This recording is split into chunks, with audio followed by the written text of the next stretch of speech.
are very good at letting us know in a negative way that that's something we should avoid or not engage in or not do.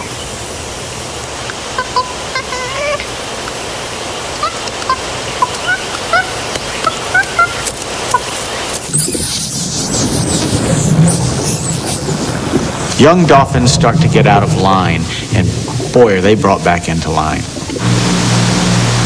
Let's say a boat's going by, and the young dolphins start swimming up to that boat. And probably in Dolphinese, it has been told, don't go near boats. They have propellers, they can hurt you. And it wasn't listening. Its mother will swim up to that dolphin, you know, the little baby up there, and drag it back down, push it into the sand, beat it. I mean, they get violent with this and just whip it back into shape. A mother sends high-pitched sonar pulses right through the youngster's body to deliver a piercing and memorable reprimand. But once the message has been received, she tenderly strokes his flipper with hers. It's the dolphin equivalent of holding hands. Afterwards, it's like, okay, now you've been spanked. But it's okay. I still love you. Just don't do it again, all right? The mother-child bond is the fundamental element in the relationship between mothers and infants.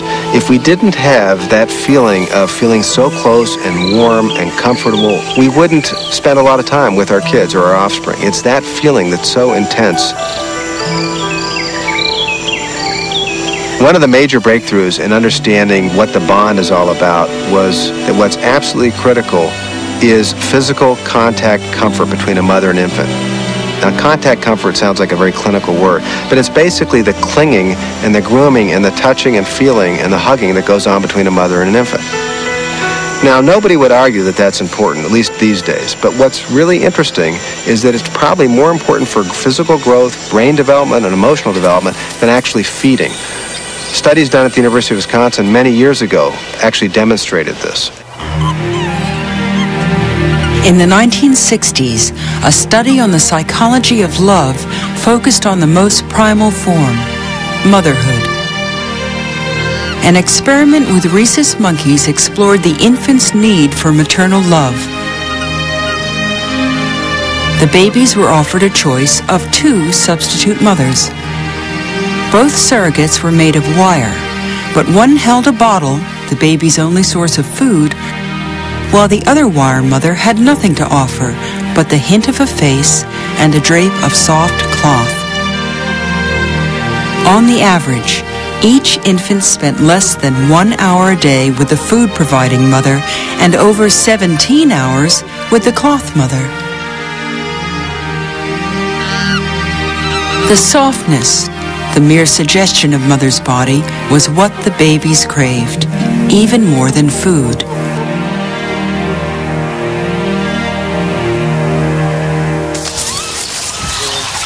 More recent studies have discovered the underlying biochemistry of the mother-child bond, revealing that maternal love is actually addictive. In research that we've done, we've discovered in primates a chemical glue that bonds mother and infant together. That glue is called beta-endorphin. It's a chemical in the brain that has a lot to do with maintaining behaviors that promote closeness, like grooming, contact, hugging, cuddling, and so on.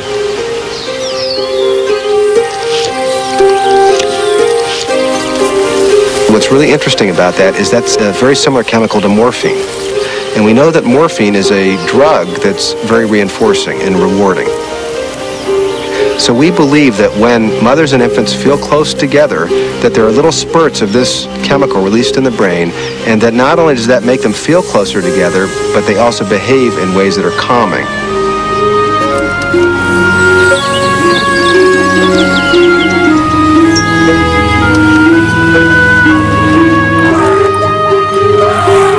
Elephants are renowned for being good mothers.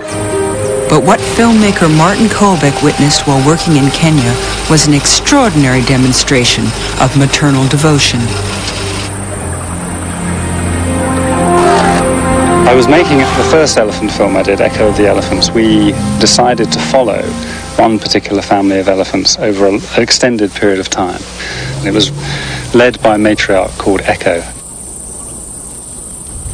The highest-ranking female in this herd was always easy to recognize by her tusks, shaped like two commas crossing at the tips.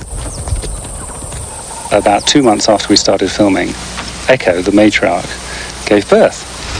We went out first thing in the morning, and sure enough, there was Echo with this brand new newborn calf just beneath her. And we were absolutely delighted because we had a new calf to film.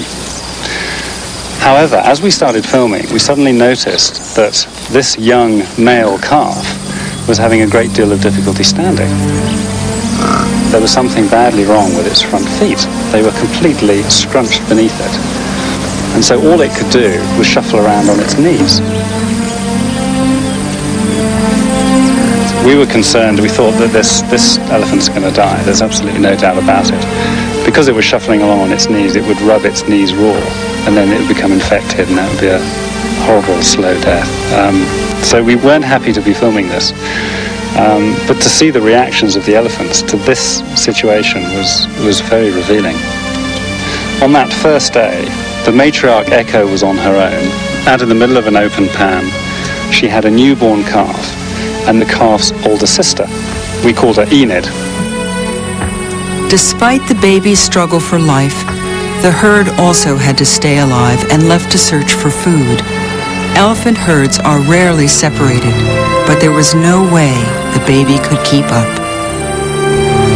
The calf's older sister suddenly became very torn about whether she should stay with the newborn calf and the matriarch, or whether she should go with the rest of the family. Echo started to try and get the calf to its feet. And they'll actually nudge it and they'll lift it with the trunk. So Echo was trying to lift the calf off its front feet, and it became more and more tired as the morning went on because it got hotter and hotter.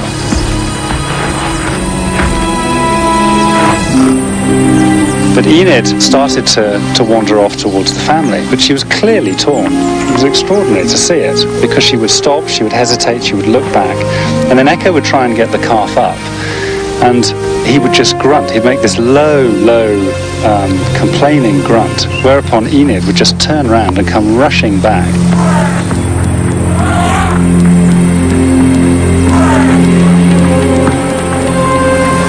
Enid stayed with the matriarch the whole time. They were always there. And I remember one particularly amazing scene on the second day. Coming towards us through the woodland was Echo, Enid, and then finally the calf, and he was just shuffling along on his knees. They would walk a few paces, and they would stop, turn, both of them, look at the calf and wait for it to catch up. Then they would very slowly move on a bit more, stop, turn, wait for it to catch up. And this was just a painstaking way for this poor calf to walk. The baby's death seemed inevitable. Then there was a glimmer of hope. On the third day, there was a little bit of flexibility in these front feet. And then as the day progressed, the family didn't move much that day. The calf tried to exercise the feet. He had to sort of squat down, put the soles of his feet on the ground, and then stand up. And he did that tirelessly, up and down, up and down, up and down.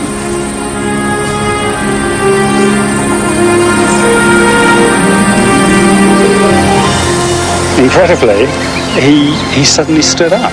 He was very wobbly. He stood up for a few seconds, and then there was obviously not enough strength in his feet. And he went down on his knees again, but he just kept trying. By the end of that third day, this calf could stand.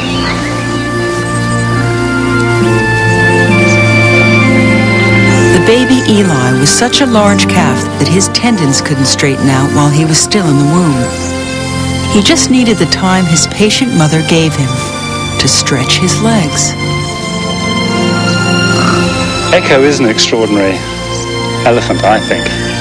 She's an old matriarch. She's in her 50s. She's a very experienced mother. And she just got on with it, and she knew what she had to do.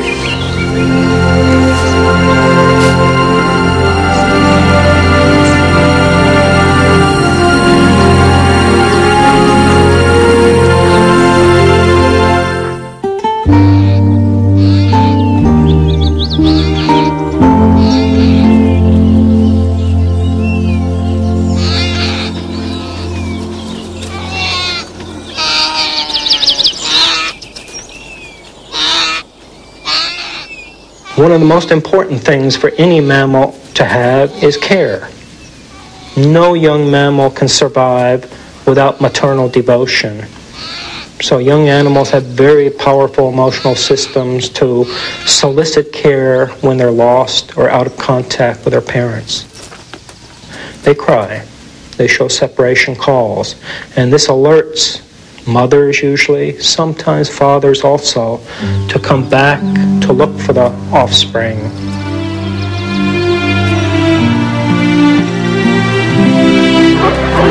When one is showing these cries, we assume the animal's feeling terrible.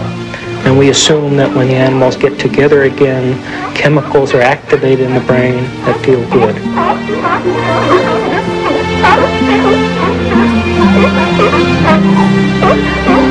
I was totally unprepared for what I found in Patagonia. Mike DeGree spent 7 weeks on Argentina's southeastern shores, filming sea lion mothers and their pups.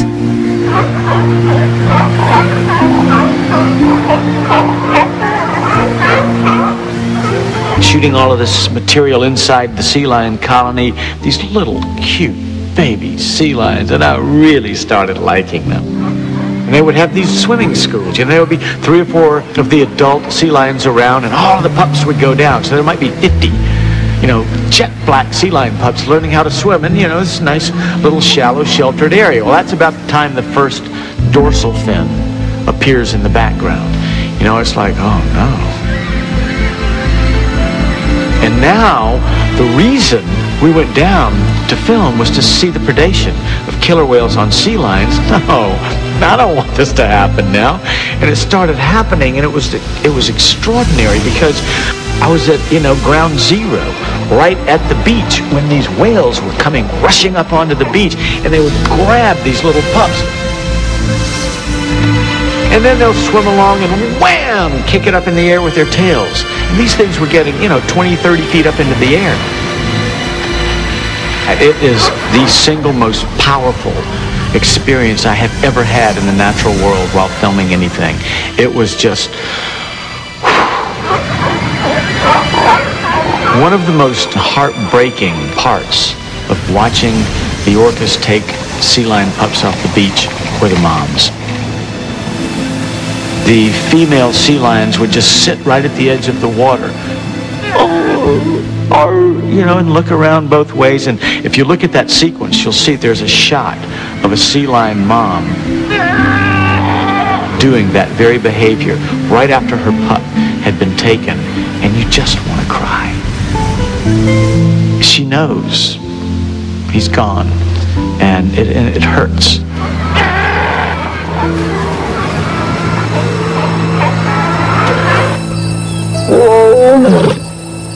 Whatever it is that separates mother and child, be it death or some other accident of nature, the stress has profound effects.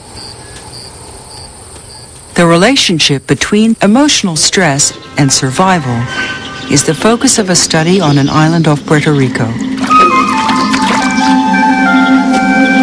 Cayo Santiago is home to nearly 1,000 rhesus monkeys. Their emotional lives may help scientists predict the effects of stress on human beings as well as monkeys. Ned Kalin and Steve Shelton leave their laboratories at the University of Wisconsin to observe their subjects in the wild. The rhesus monkey is so close to humans from the standpoint of the brain structure and the size and the way it works, but also the social behavior is incredibly similar. Rhesus monkeys actually get depressed, and they get very fearful and very anxious in ways that look like human states where humans are dysfunctional. So for those reasons, we've been very interested in how rhesus monkeys process emotions, where in the brain they take place, and what accounts for individual differences. Why is it that one animal is very fearful and another one is not? Even at a tender age, rhesus monkeys show distinct personalities.